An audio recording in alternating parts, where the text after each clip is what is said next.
आपकी बागवानी में आज मैं डॉक्टर डीपी सिंह देवपाल सिंह लेने आया हूँ आज निर्मल नर्सरी में हरबटपुर। ये प्लम वैरायटी है, ये सतलुज पर्पल। अभी सर्दियों में ये बिना थैली के रहता है, बेयर रूट रहती हैं। डोमेंसी पीरियड में कितनी अच्छी वैरायटी लगी, टैग लगा करके देते हैं। और ये हैं अनुज भाई जो इस पूरी नर्सरी को देखते हैं। निर्मल नर्सरी किसी के परिचय की मोहताज नहीं है, उत्तराखंड की सबसे जानी मानी नर्सरी है। इसको राज्य स्तर पे और राष्ट्रीय स्तर पे बहुत सारे अवार्ड मिले हुए हैं। तो ये इन्होंने नर्सरी के पहले ही तैयार कर रखे हैं पौधे, 50-50 पौधे, 20-20 पौधों का सबके बंडल बने हुए हैं और पूरे टैग्ड वैरायटी हैं। नेशनल बोर्ड ऑफ हॉर्टिकल्चर से, राज्य सरकार से, सभी से इनको प्रोत्साहन भी मिला है, परमिशन भी मिली हुई है, सबको अवार्ड भी मिले हुए हैं। अब देखिए यहाँ पे, और ये आड़ू की एक और वैरायटी है। अब निर्मल नर्सरी में एक और विशेषता है कि ये किसानों को, बागवान भाइयों को, सबको समझा देते हैं, चाहे वो अपने किचन गार्डन के लिए ले जाएं या खेतों के लिए, कमर्शियल क्रॉप के लिए ले जाएं। तो जो जिस वैरायटी का जिस क्षेत्र में ज़्यादा अच्छा उत्पादन और अच्छी सर्वाइवल है, उसी के पौधे बताते हैं। अब ये आड़ू की एक वैरायटी है FLS फ्लोरिडा 1633। इनमें बर्ड्स का स्प्राउट भी होने लग रहा है, लेकिन बहुत अच्छे तरीके से इन्होंने यहाँ सहेज के रखे हैं और किसानों के हर तरह की सहायता यहाँ पे हो जाती है। अगर जो लोग नहीं समझ पाते हैं कि कैसे हमें लगाना है, वो भी यहाँ पे ट्रेनिंग करके बता दिया जाता है। अब यहाँ देखिए ये लोग कैसे निकालते हैं। थोड़ी संख्या में अगर निकालने हैं तो एक एक पौधा करके निकालते हैं, नहीं तो इनके बंचेस तैयार रखे हुए हैं। और ये प्लम की एक और वैरायटी ग्रीन गेज, जो मैदानी क्षेत्र में भी हो जाती है। थोड़ी लेट वैरायटी है, मीठी है, बड़ा फ्रूट आता है, लेकिन हमारे हरिद्वार, सहारनपुर, मुजफ्फरनगर, मेरठ के क्षेत्र में ग्रीन गेज भी हो जाती है, सतलुज पर्पल भी हो जाती है। जो भी पौधे हम लोग सर्दी के मौसम में लेते हैं, वो प्लम हो, पीच हो, पियर हो, कुछ भी हो, तो उनको हम ऐसे नंगी जड़ों के साथ में लेके और टाट की बोरी में बांध के ले जाने में आसान होता है। और साथ में उसके ऊपर के जितनी भी शाखाएं हैं, उनको प्रून करने से उनकी शाखाएं बहुत अच्छी आती हैं दोबारा से। लंबी शाखा ले जाने में, एक तो ले जाने में परेशानी, और दूसरा आपका कम से कम 5 फीट की हाइट पर अगर आप पौधे को लगा देते हैं तो वो सबसे अच्छा हो जाता है। और ये निर्मल नर्सरी में जो इनके एक्सपर्ट माली हैं, ये सब इस कार्यों को बखूबी निभा देते हैं। तो ये ले जाने के लिए सबसे आसान है। अब देखिए 100 पेड़ हैं और थोड़ी जगह में ही पैक हो गए। आपकी बागवानी में मैं doctor Devpal Singh, DRDO scientist retired, आज आया हूँ। बहुत ही जानी मानी और बहुत से लोगों की परिचित होगी ये नर्सरी, निर्मल नर्सरी।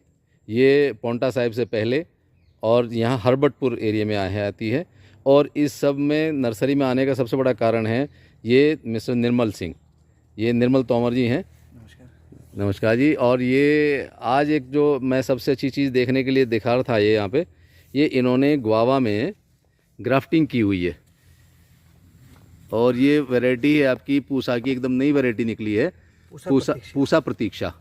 और इसमें ये ग्राफ्टिंग टेक्निक से, ये देखिए ग्राफ्टिंग टेक्निक से ये 20 में स्प्राउट आ गए हैं। आज 27 जनवरी है। आज 27 जनवरी है 2025। और आप देख सकते हैं कि और ये आने वाले सीजन में ये किसानों के लिए तैयार हो गई है। ये सब में स्प्राउटिंग चालू हो गई। हाँ, अब ये सभी में स्प्राउटिंग चालू हो गई है। तो मैं भी इनसे कुछ पौधे कल मैंने अपने कह के रखा था कि मुझे भी चाहिए। इनके पास में पूसा प्रतीक्षा, पूसा आरुषि के जेन्युइन प्लांट इन्हीं के पास हैं। और MOU भी साइन है मेरा भारतीय, और इनका IRI पूसा से MOU सिग्नेचर है। तो वही चीज़ जानकारी लेकर के मैं भी यहाँ आया था। और ये सब देखिए कितने पौधे इन्होंने तैयार कर दिए हैं। इसके साथ में बीच में इन्होंने तैयार किया है अखरोट। लेकिन अखरोट निर्मल जी कहते हैं कि ये सब जगह नहीं पैदा हो पाएगा, क्योंकि इसको एक एलिवेशन चाहिए, कम से कम 4000-5000 फीट की हाइट चाहिए इसको। 3000 से हम इसकी खेती कर सकते हैं। 3000 फीट से ऊपर हम इसकी खेती कर सकते हैं। और निर्मल जी ने इसी क्षेत्र में अपने एक ऑर्चर्ड भी लगाया हुआ है वालनट का, तो उन्होंने इस तरफ बड़ा ध्यान दिया। हमारी तमन्ना थी कि वालनट हम भी लगाएं देहरादून के क्षेत्र में, लेकिन इन्होंने बताया कि आपके पास में वालनट नहीं लग पाएगा, पिकानट लगेगा। तो पिकानट से ही हम काम चलाएंगे। और इसके अलावा इन्होंने एक और काम किया है ब्लूबेरी के ऊपर, अभी स्टार्ट किया है, और ये देखो, ये प्लांटिंग होनी है सब अभी। ये देखो इसमें फ्लावरिंग में और फ्रूट सेट हो रहे हैं।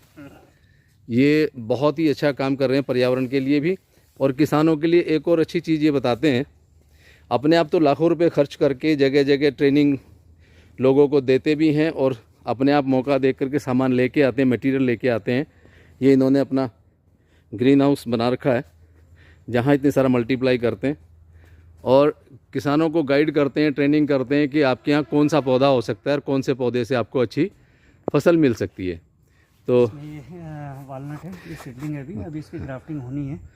ये सब कट के सेम ऐसे ही ग्राफ्टिंग हो जाएगी और इसमें ये जो गुआवा है, जब ये पूरा अच्छे से स्प्राउट हो जाएगा तो ये बाहर निकल आएगा और ये शेड नेट में जाएगा और यहाँ पे वालनट रह जाएगा। वालनट नेक्स्ट ईयर के लिए इसमें ग्राफ्टेड प्लांट तैयार हो जाएगा। तो निर्मल भाई, जो आप ये नई नई वैरायटी आप लेके आते हैं, इतनी मेहनत आप करते हैं, तो इसके पीछे आपका क्या उद्देश्य रहता है कि बागबान भाइयों को, बगीचे वालों को, किसान भाइयों को क्या इसमें फ़ायदा रहेगा? देखिए, इसका मेन सबसे बड़ा उद्देश्य है कि हम अपने क्षेत्र के लिए और अपने प्रदेश के लिए क्या बेहतर कर सकते हैं और कौन सी अच्छी वैरायटी है जो किसानों तक हम पहुंचा सकते हैं। तो नर्सरी मैन को ही प्रयास करना होगा कि वो अच्छी वैरायटीज़ लेके आएँ और अच्छी प्रजातियां अपना लाएंगे तो हमारे क्षेत्र में और प्रदेश में अच्छी वैरायटियाँ होंगी।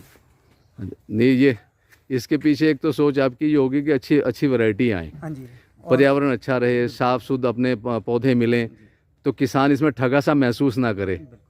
तो ये अच्छी वैरायटी हमारे जलवायु पे, भूमि पे, इस और किसी पर्टिकुलर क्षेत्र पे निर्भर करती हैं जी। ये अखरोट की अगर हम बात करें तो अखरोट 2000 फीट से ऊपर लगाना चाहिए, समुद्र तल से 2000 फीट की ऊंचाई पे ऊपर लगाना चाहिए। और अमरूद की अगर मैं बात करूं तो मैदानी क्षेत्र के लिए अमरूद बहुत बेहतर है। और नवीनतम प्रजातियां इसमें, एक फार्मर्स की भी वैरायटी है इसमें, जी विलास, ये लखनऊ के किसान है, ये वैरायटी रजिस्टर्ड हो चुकी है। और बाकी हमारे पूसा संस्थान की 2 नई प्रजातियां हैं, जिसमें पूसा आरुषि और पूसा प्रतीक्षा।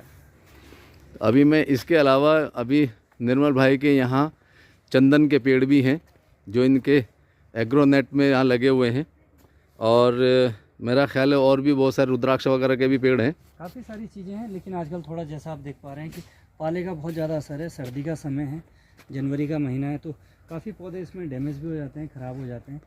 तो इसको शेड के अंदर रखते हैं। वैसे प्रॉपर हमारा ये जो शेड हाउस है वो स्पेशली पॉली हाउस के साथ के लिए ही हमारा बनाया हुआ है कि जो पॉली हाउस में जो भी पौधा तैयार होता है उसको हार्डनिंग के लिए शेड के अंदर आता है पहले, और उसके बाद ओपन फील्ड में लगता है, तब फार्मर को जाके आगे डिस्ट्रीब्यूट होता है। देखिए किसान भाइयों, दर्शकों, आपने इतनी ईमानदारी से किसी आदमी को नहीं सुना होगा कि ये देखो कितना हित जानते हैं इस बात का कि जो लोग यहाँ से पौधा लेके जाएंगे उनको इस सब जानकारी अगर हो जाएगी तो वो उनको अच्छे से अपने पौधे की देखभाल कर पाएंगे। अगर कोई पौधा ख़राब हो जाता है गर्म सर्दी से, पाले से, उसको एक साइड कर देते हैं।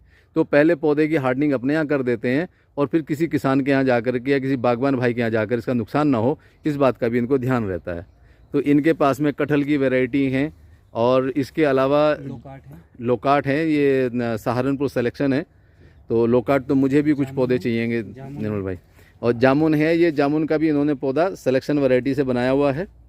ये सिलेक्शन वैरायटी अब आपको खुद ही बता देंगे निर्मल भाई कैसे बनाते हैं सिलेक्शन वैरायटी है। ये सिलेक्शन एक्चुअल में ये जो वैरायटी है एक किसी किसान के यहाँ पे बहुत अच्छा मतलब फ्रूट है, इसका बहुत बड़ा दाना है, सीड बहुत कम है, तो उसी जगह से हमने इसको लेके आए हैं और उसी से आगे मल्टीप्लाई कर रहे हैं। इसके पहले मदर प्लांट लगाएं और बहुत अच्छी वैरायटी है और साइज़ क्वालिटी बहुत अच्छी मेंटेन है। तो ये दाना जो है लगभग कितने ग्राम का रहता होगा?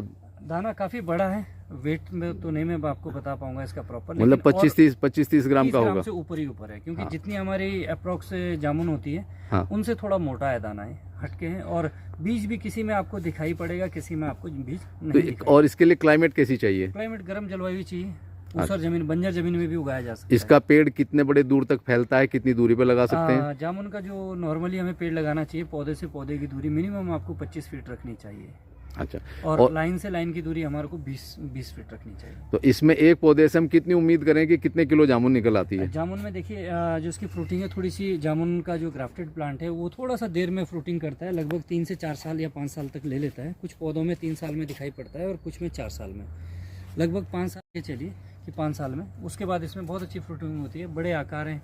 और आप समझ सकते हैं कि जामुन एक ऐसा फल है, ऐसा पौधा है कि ये जंगली है बिल्कुल, तो फलों की कोई कमी नहीं है, कुंटलों के हिसाब से इसमें फल। और डायबिटीज़ वाले लोग इसको बहुत आराम से अच्छे से खा सकते हैं, इसको खा करके भी ठीक हो सकते और हैं। सबसे अच्छी चीज़ है कि पंछियों का भी सबसे प्रेमी फल है। हाँ, तो मतलब पक्षी भी खुश पक्षी भी और इंसान खाने वाला भी सब खुश कोई। और इसको उगाने वाला भी खुश, और ये बिकता भी बड़ा महंगा है फल इसका। तो अब इसकी बहुत ज़्यादा वैल्यू है, इसके लोग अब अलग अलग चीज़ें बना रहे हैं। तो अब हम सर्दी के मौसम में जो पौधे लगाते हैं, जिसे स्टोन फ्रूट के नाम से जाना जाता है, वो अब हम इसकी अगली नर्सरी लेके जा रहे हैं अभी निर्मल भाई की। तो इसमें पीच, प्लम, पियर का ज़्यादा। मैं आपको थोड़ा बताऊं, ये मेरा जो प्लांट है मैंगो की वैरायटीज़ है, इसमें 176 वैरायटीज़ हैं एक ही पौधे पे। ओ 176 वैरायटी है, जितनी भी इसमें कुछ देसी प्रजातियां हैं, कुछ ये ICR द्वारा विकसित की हुई वैरायटीज़ हैं। तो जो इसमें मैंने लगाई है, कुछ वैरायटी ऐसी जो चलन में नहीं है लेकिन फिर भी अपने पास संजो के रखी है। आजकल तो सिर्फ पत्ते ही पत्ते हैं, लेकिन फ्रूटिंग बड़ी अच्छी है इसकी। इसीलिए इनकी पत्तियों से भी पता चल रहा है, आपने एक एक ब्रांच को अलग अलग किया है। तो स्वर्ण रेखा की पत्ती दिखाई दे रही है, और इसमें मुझे लगता है आपने लंगड़ा, चौसा, दशहरी सभी लगा दिए हैं। नील फांसो है, हाँ। और आपका गुलाब जामुन है। और ये आपके आगे सर्दी के पौधे, सर्दी के पौधे। ये पहले ही आपने बंडल बना बना के रखे हुए हैं। ये होता क्या है कि इसमें जब लीफ फॉल हो जाता है पूरा पौधों का, हाँ जी। तभी हमें ये पौधों को खोदना चाहिए ज़मीन से, और उसके बाद हम लोगों को इसको उठा के एक पौधों को काउंट करके अपना गड्ढे में दबा देते हैं, और इसकी रूट्स नीचे हवा ना लगे और ख़राब ना हो उसके लिए। तो ट्रांसपोर्ट करने के लिए आसान रहता है। और इसको दबाने के जो बेनिफिट्स हैं मैं आपको दिखाऊं, ये बंच है, आप देख सकते हैं। हाँ। ये बिल्कुल वो है। और अभी अगर हम इसकी बात करें, ये आपको दिखाते हैं, ये आप देख सकते हैं नई रूट कितनी डेवलप हो गई। हाँ, तो ये एक लाभ मिलता है पौधों को, क्या नाम, पहले ट्रेंच करने से। और इसमें जो मोर्टेलिटी होगी प्लांट की, मरने वाले पौधे होंगे, उसकी भी हम आसानी से पहचान कर सकते हैं। इसके साथ हमें ये बताओ निर्मल भाई कि आप इसके पौधे की हाइट कितनी होनी चाहिए जब प्लांटिंग करें? देखिए, प्लांट लोग बहुत बड़े बड़े लगाते हैं, और एज इट इज़ ये इसका इतने बड़े रखने का कारण भी ये कि किसान आके मांगते हैं कि बड़ा प्लांट दीजिए। लेकिन मेरा एक अपना निजी सुझाव है, और जो इसके पौधे के लिए सबसे अच्छा तरीका है, तो प्लांट कितना ही भी बड़ा हो आपका, 1 वर्ष पुरानी ग्राफ्टिंग होनी चाहिए, इससे पुराना पौधा नहीं होना चाहिए जी। यानी कि जिस पौधों में आपके लास्ट ईयर में सीडलिंग पे ग्राफ्टिंग हुई है, वो इस वर्ष आपको खरीदना चाहिए। उसकी मिनिमम हाइट 5 से 7 फुट कितनी भी हो, लेकिन जब आप काटें तो इसको हम घुटने से ऊपर हाँ जी। 3 साढ़े 3 फीट की हाइट पे हमें इसे काट के अलग फेंक देना चाहिए ऊपर, हाँ जी। ताकि इसमें नई जो टहनियाँ हैं वो आसानी से निकल सके और उसकी एक अच्छी कैनोपी बन सके। Open centre. Open centre. हाँ जी। तो ये जो आपने अभी ये पौधा किसका आपने दिखाया है? ये प्लम का था। प्लम है। तो प्लम अगर आप खेत में लगाना चाहें, बीच में अगर पूरी इसकी फार्मिंग करना चाहें, तो उसका कितनी दूरी पे लगाना चाहिए पेड़ से पेड़? प्लम के जो डिस्टेंस है, आज के तारीख में लोग, बहुत से लोग उस पर भी करते हैं अपना हाई डेंसिटी में। हाई डेंसिटी पे, उसका तो अलग है, लेकिन कॉमन नॉर्मली हमारे को इसको पौधे से पौधे की दूरी 15 फीट रखनी चाहिए, और पंक्ति से पंक्ति की दूरी 20 फीट रखनी चाहिए। अच्छा। बाकी किसान अपनी अपनी आवश्यकता अनुसार लगाते हैं। जितना ज़्यादा आप इसको डिस्टेंस अच्छा मेंटेन करेंगे, तो प्लांट की कैनोपी अच्छी बनेगी और बीमारियाँ कम आएगी, खास करके फ्रूट फ्लाई और सनलाइट की हमारे को समस्या नहीं रहती बिल्कुल। हवा अच्छे से आएगी तो उसमें फल अच्छा विकसित होता है, बीमारियां कम। तो आपने देखा, मैदानी क्षेत्र के लिए आप बता रहे हैं कि लाइन से लाइन अगर 20 फीट रखें और पौधे से पौधा 15 फीट रखें, तो पौधे भी काफ़ी आ जाते हैं, और 1 एकड़ में लगभग आपके जो है 180 से 200 पौधे आपके आ जाते हैं उसमें। लेकिन पहाड़ी क्षेत्र में मेरा ख्याल है, क्योंकि वहाँ पे नाली विधि है, वहाँ डिस्टेंस मेंटेन नहीं करते हैं। किस टाइप से, जैसे हमारे सीढ़ी नुमा खेत होते हैं, तो उसमें हमें विशेष ध्यान देने की जरूरत है कि जो समतल जगह है, जिस तरफ को आपका खेत समतल है, उस तरफ को हम डिस्टेंस मेंटेन कर लेते हैं, और नीचे ऊपर की दूरी हम मेंटेन नहीं करते, क्योंकि ऊपर वाले खेत की हाइट लगभग 5 से 7 फीट और नीचे वाले 7 फुट डाउन है।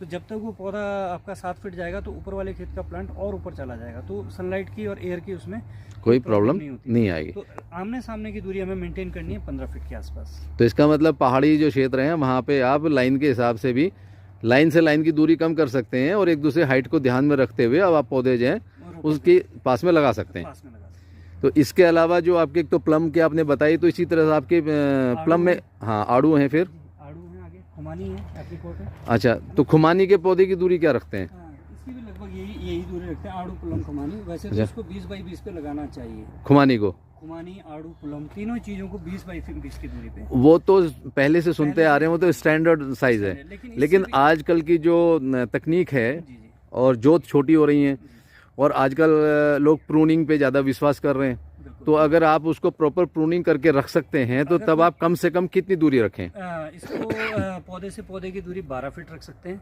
अगर कोई प्रॉपर इसकी कैनोपी मैनेजमेंट कर सकता है प्रॉपर। हाँ जी। और लाइन से लाइन की दूरी आप 15 से 17 फीट के करीब आप रख सकते हैं, पंक्ति से पंक्ति की दूरी। और क्या आप, अच्छा, इसी तरह से आपके यहाँ पे नाशपाती हैं? नाशपाती को 15 बाई 15 पे लगा लेते हैं, लेकिन अगर हम बात करें इसको थोड़ा कोई घना लगा सकता है तो पौधे से पौधे की दूरी 10 फुट रख सकते हैं और लाइन से लाइन की दूरी आप 15 फीट रख सकते हैं। क्या ऐसा नहीं हो सकता है कि हम खेत के चारों ओर तो हम नाशपाती लगा लें और बीच में दूसरी फसल लगा लें? बिल्कुल कर सकते हैं ऐसा, लेकिन ऐसा हमें नहीं करना चाहिए, क्योंकि हम नाशपाती को बहुत हल्का समझते हैं कि आपका इसमें इतना कीमत नहीं मिलती। लोग किनारों पे लगाते हैं, किनारों पे आप कोई भी फलदार पौधा लगाते हैं तो उसकी कैनोपी नहीं बन सकती।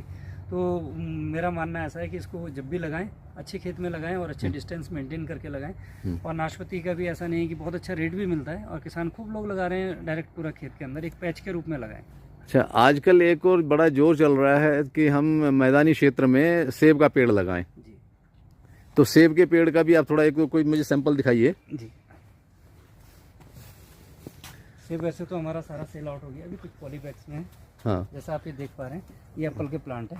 हाँ जी। अन्ना, डॉर्सेट गोल्डन और HRMI 99, 3 वैरायटीज़ हैं। तो ये हरमन शर्मा जी वही हैं जिनको इस बार पद्मश्री मिला है? जी, हरिमन शर्मा जी उनके द्वारा की विकसित की हुई हाँ, ये सिलेक्शन वैरायटी उन्होंने बनाई ग्राफ्टिंग करते करते। जी। तो नर्सरी मैन ने भी एक अच्छी वैरायटी बनाई, तो वैज्ञानिकों को लगा होगा कि भाई एक नर्सरी मैन को भी इसका प्रोत्साहन मिलना चाहिए। जी, बिल्कुल। और उसी कड़ी में मैं चाहता हूँ कि हमारे मिस्टर निर्मल तोमर जो हैं, इन्होंने भी इतनी, आपकी बागवानी चैनल में मैं पुनः doctor Devpal Singh, DRDO scientist retired, Nirmal nursery में हूँ। और ये इनका एक बहुत अच्छा यार्ड है जहाँ पे इन्होंने मल्टीप्लाई कर रखी हैं स्वीट ऑरेंजेस और मैंगो वैरायटीज़ हैं। इनके पास में 30 से ज़्यादा मैंगो वैरायटीज़ हैं और सब हाइब्रिड टाइप की वैरायटी हैं। और इनके साथ में इन्होंने अपने साइड में भी कुछ ऐसे प्लांट लगा के रखे हैं जो मदर यार्ड के लिए भी जो रहे हैं। और इसके साथ में दूर से आपको मैं दिखा रहा हूँ अभी एक शॉट ये, कि जिसमें इन्होंने अपने कुछ पेड़ लगा के ऐसे उगाए हुए हैं कि जिससे लोग देख भी सकें कि भाई यहाँ पे प्रोडक्शन कैसे होती है। तो मैं अब उसी तरफ आपको लेके चलता हूँ, आइए। और साथ में इनके जितना भी यहाँ पे नर्सरी का जो कटिंग का मटेरियल बना रहता है, रॉ मटेरियल है, उसको जो है सब यहाँ इकट्ठा करते हैं। और किसी भी तरह से यहाँ पर्यावरण प्रदूषण नहीं होता है, तो जो बचा हुआ सामान है उसका भी उपयोग है। और ये सारी पत्तियों से इनके यहाँ इतनी अच्छी लीफ मोल्ड तैयार हो रही है। लेबर पूरा काम करने में लगी हुई है, महिला शक्ति को यहाँ पे काम मिला हुआ है। तो ये समाज उत्थान के लिए भी, महिला सशक्तिकरण के लिए भी सारे काम कर रहे हैं। उत्तराखंड के लिए एक ये गौरव की बात है कि सब तरह से ये इस कार्य को करने में लगे हुए हैं। जैसे मैंगो की थोड़ी सी मैं आपको बताऊं तो मैंगो का ये प्लांट था, वाइल्ड था। लोग क्या करते हैं, इसको काट के अलग फेंक देते हैं, लेकिन हमने इसको यहाँ पे हेड बैक करके फ्रेम वर्किंग किया, ग्राफ्टिंग टेक्निक से इसको कन्वर्ट कर दिया। इसको हमने अच्छी वैरायटियों में कन्वर्ट कर दिया, तो ये प्लांट हमारा वैसे ही हो गया। तो जैसा आप देख पा रहे हैं कि इधर जो ये मैंगो की प्लांट है, इसका स्टेम देखिए कितनी मोटी है और ऊपर से ये प्लांट आपको बड़ा फ्रेश नज़र आ रहा होगा। हम इसको क्या करते हैं, इसका ऊपर से हेड बैक कर देते हैं प्लांट्स का, और उसके बाद फ्रेम वर्किंग करके इसको कन्वर्ट करते हैं। तो ये आपका कहना है कि आम के आम गुठली के दाम, फेंकी हुई गुठली से उगे हुए पौधे भी अगर आपके खेत में हैं तो आप उस पर भी अच्छी हाइब्रिड वाली वैरायटी को ग्राफ्ट करा करके आप उससे भी अच्छे पौधे फल ले सकते हैं। तो जल्दी, और ये प्लांट अगर हमारा 35 साल पुराना है, तो आज अगर हमारे पास इसमें ग्राफ्टिंग की है तो ये आफ्टर 1 ईयर, ये आप देख सकते हैं पिछले साल इसमें ग्राफ्टिंग की थी। सॉरी 2 ईयर हो रहे हैं। हाँ जी, इस अप्रैल मई में इसके 2 ईयर पूरे हो जाएंगे, 1.5 साल के करीब। तो इसमें अब कौन सी वैरायटी लगाई आपने? अभी हमने इसमें जो कन्वर्ट की है वो पूसा संस्थान की जो वैरायटीज़ हैं, पूसा लालिमा, श्रेष्ठ, पीताम्बर, सूर्या, प्रतिभा, ये वैरायटीज़ इसमें हम लोगों ने की है। और इसके अलावा CISH रहमान खेड़ा लखनऊ, हाँ, उनकी 2 वैरायटीज़ हैं जो नई नवीनतम वैरायटीज़ हैं, विकसित की हुई हैं। अरुणिका और अंबिका। अरुणिका और अंबिका, वो दोनों वैरायटीज़ हैं। हाँ जी। इतने बड़े एरिया में हमारे पास ये दशहरी का पूरा ब्लॉक था, तो हमने इसको कन्वर्ट किया है।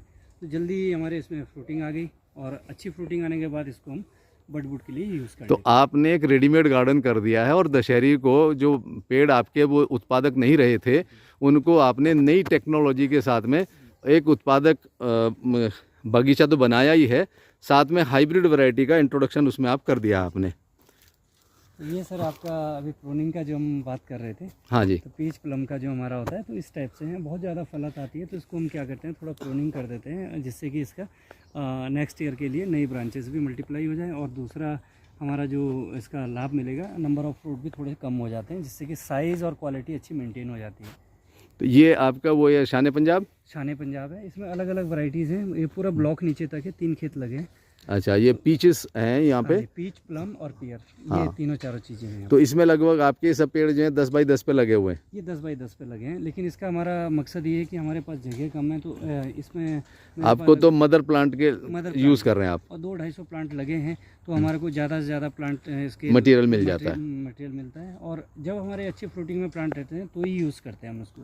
हाँ, मतलब पहले आपकी एग्जीबिशन यहाँ हो जाती है, जी, जी। आपकी तसल्ली होती है, तो तब इससे आप प्लांट मटेरियल ले करके। ये हमारा सोर्स है, स्टार्टिंग हम जो लेके आते हैं उस सरकारी संस्थानों द्वारा, ICR के जो इंस्टीट्यूट है, वैज्ञानिकों द्वारा जो सुझाई गई वैरायटियाँ हैं, हाँ। वो लेके आते हैं और लगाते हैं, और जब वो उसकी अच्छी फ्रूटिंग आ जाए तो आगे मल्टीप्लिकेशन करते हैं, तो किसानों तक वो वैरायटी आसानी से पहुंच जाती है। ये हुआ जो सरकार कहती थी कि लैब टू लैंड जाएंगे, अब आपने उसको कर दिया है। आप लैब से तैयार की हुई वैरायटी को आप अपनी नर्सरी में लाते हैं, और फिर नर्सरी से आप किसानों तक देते हैं, प्रसार कराते हैं। तो आप बहुत महत्वपूर्ण कड़ी का काम कर रहे हैं निर्मल भाई, और इसी उम्मीद के साथ में कि भाई आगे चल करके किसानों को और बहुत लाभ होगा। तो आप अगर ये कहना चाहेंगे कि जो पश्चिमी उत्तर प्रदेश का एरिया है, उसमें भी 2 तरह की क्लाइमेट देखी जाती हैं। एक तो जो जिसमें सर्दी में 3 महीने चले जाते हैं, तो इसमें सब ट्रॉपिकल वाले जो पौधे हैं उसको आप देना चाहेंगे। तो सर्दी के मौसम में अगर लगाने के पौधे हों तो इसमें आप आड़ू, नाशपाती और आलू बुखारा, जिसको हम कहते हैं प्लम कहते हैं, जी, प्लम। तो इनमें ये वैरायटी आप कौन सी वाली सजेस्ट करना चाहेंगे? अगर प्लम है तो क्या करेंगे? अगर हम आड़ू की बात करते हैं तो आड़ू में हमारे पास मैदानी क्षेत्रों के लिए जो सबसे बेस्ट है, जिनके फीडबैक भी अच्छे आए हैं और फ्रूटिंग है, बड़े बड़े बगीचे क्या नाम तैयार किए हैं, शान पंजाब बहुत अच्छी वैरायटी है जी, और काफ़ी ज़्यादा इसमें फ्रूटिंग आती है। प्रभात, शान पंजाब, अर्ली वैरायटी में प्रभात, हाँ जी, उसके बाद शान पंजाब, और उसके बाद रेड जून, और FLA 1633। अच्छा, FL मतलब फ्लोरिडा 1633। हाँ जी, हाँ जी।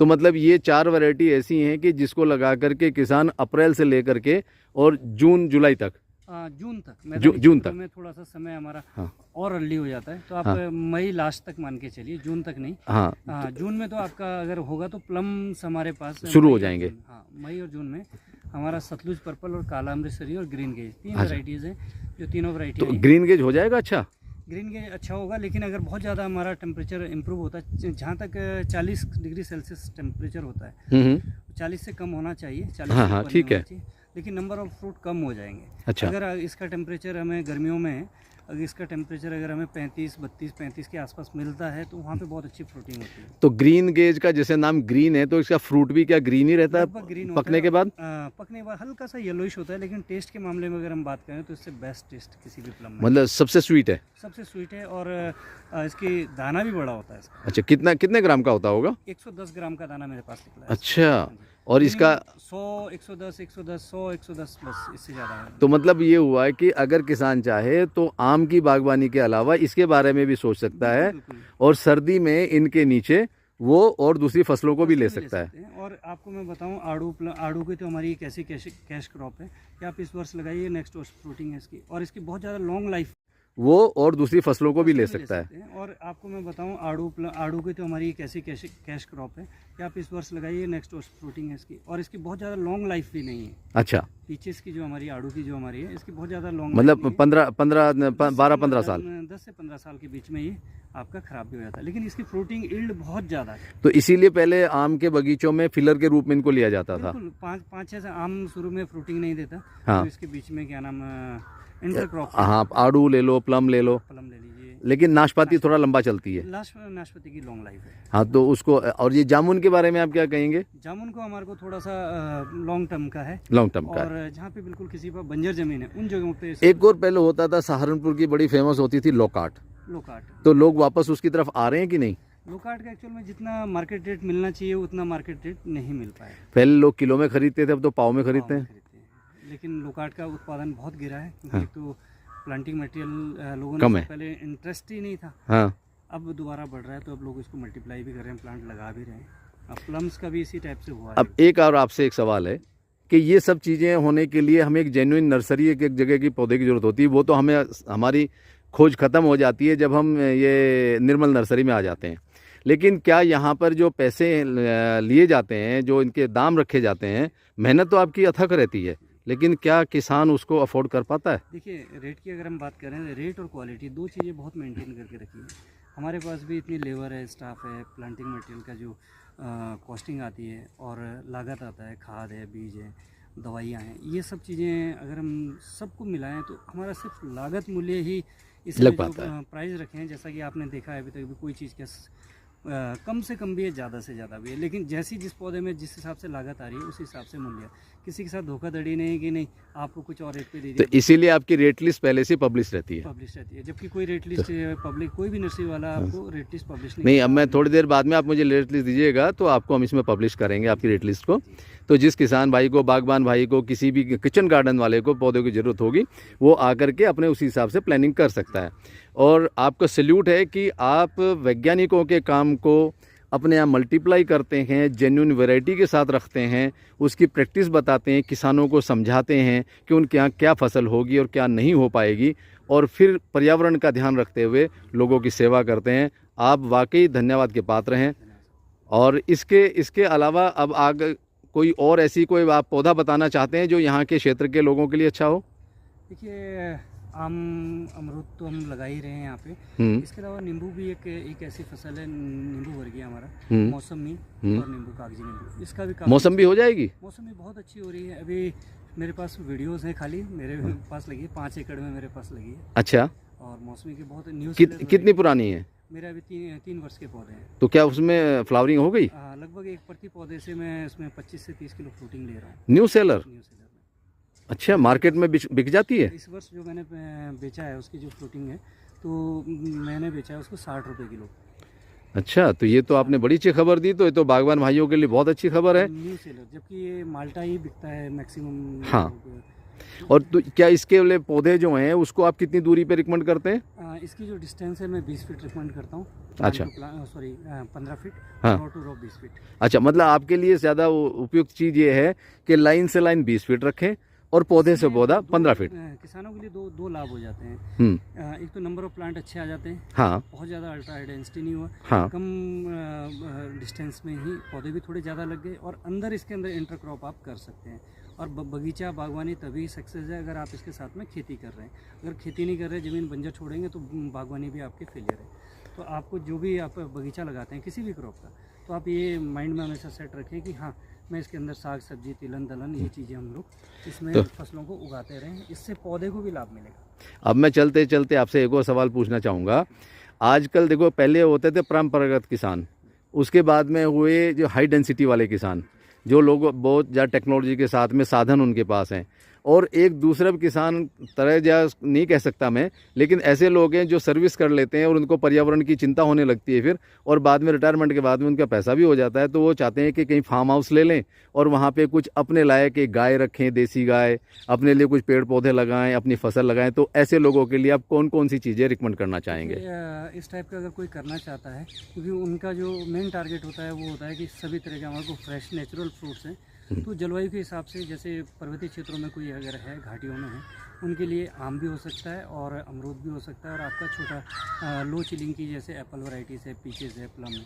और जो मैदानी क्षेत्र में किसी के हैं तो वो जलवायु के हिसाब से ही उनको फसलें अपनी लगानी चाहिए। एक एक दो पौधा सभी चीज़ का लगाना चाहिए, उससे कि आपको फ्रेश अपने द्वारा उगाया हुआ फल तैयार मिलता है, और एक एक दो पौधे लगाने में कोई समस्या नहीं। जैसे हम लोग इन वैरायटी को भूलते जा रहे थे, आजकल शहतूत भूल रहे थे, हम लोग जामुन भूल जाते थे, लोकाट भूल जाते थे, सर सब लोग तो अब धीरे धीरे एक एक दो पेड़ आप चाहते हैं कि सब लोग इस तरह के पेड़ लगाएं, आड़ू लगाएं, प्लम लगाएं, नाशपाती लगाएं।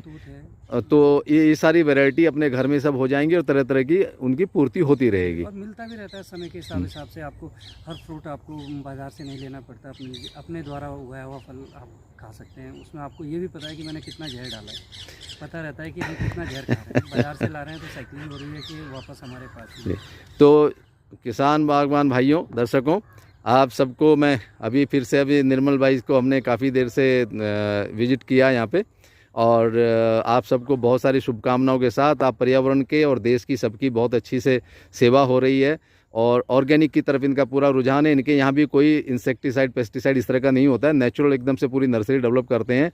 और कुछ लोग अगर नर्सरी करना चाहते हैं तो निर्मल भाई जैसी कर लेना, क्योंकि ये सबसे पहले सबका भला सोचते हैं और अपना भी साथ में सोचते हैं फिर।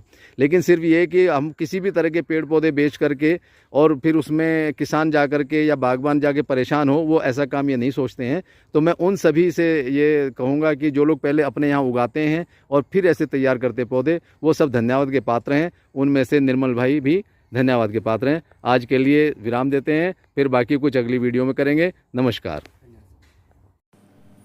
ये निर्मल नर्सरी के पौधों की रेट लिस्ट है।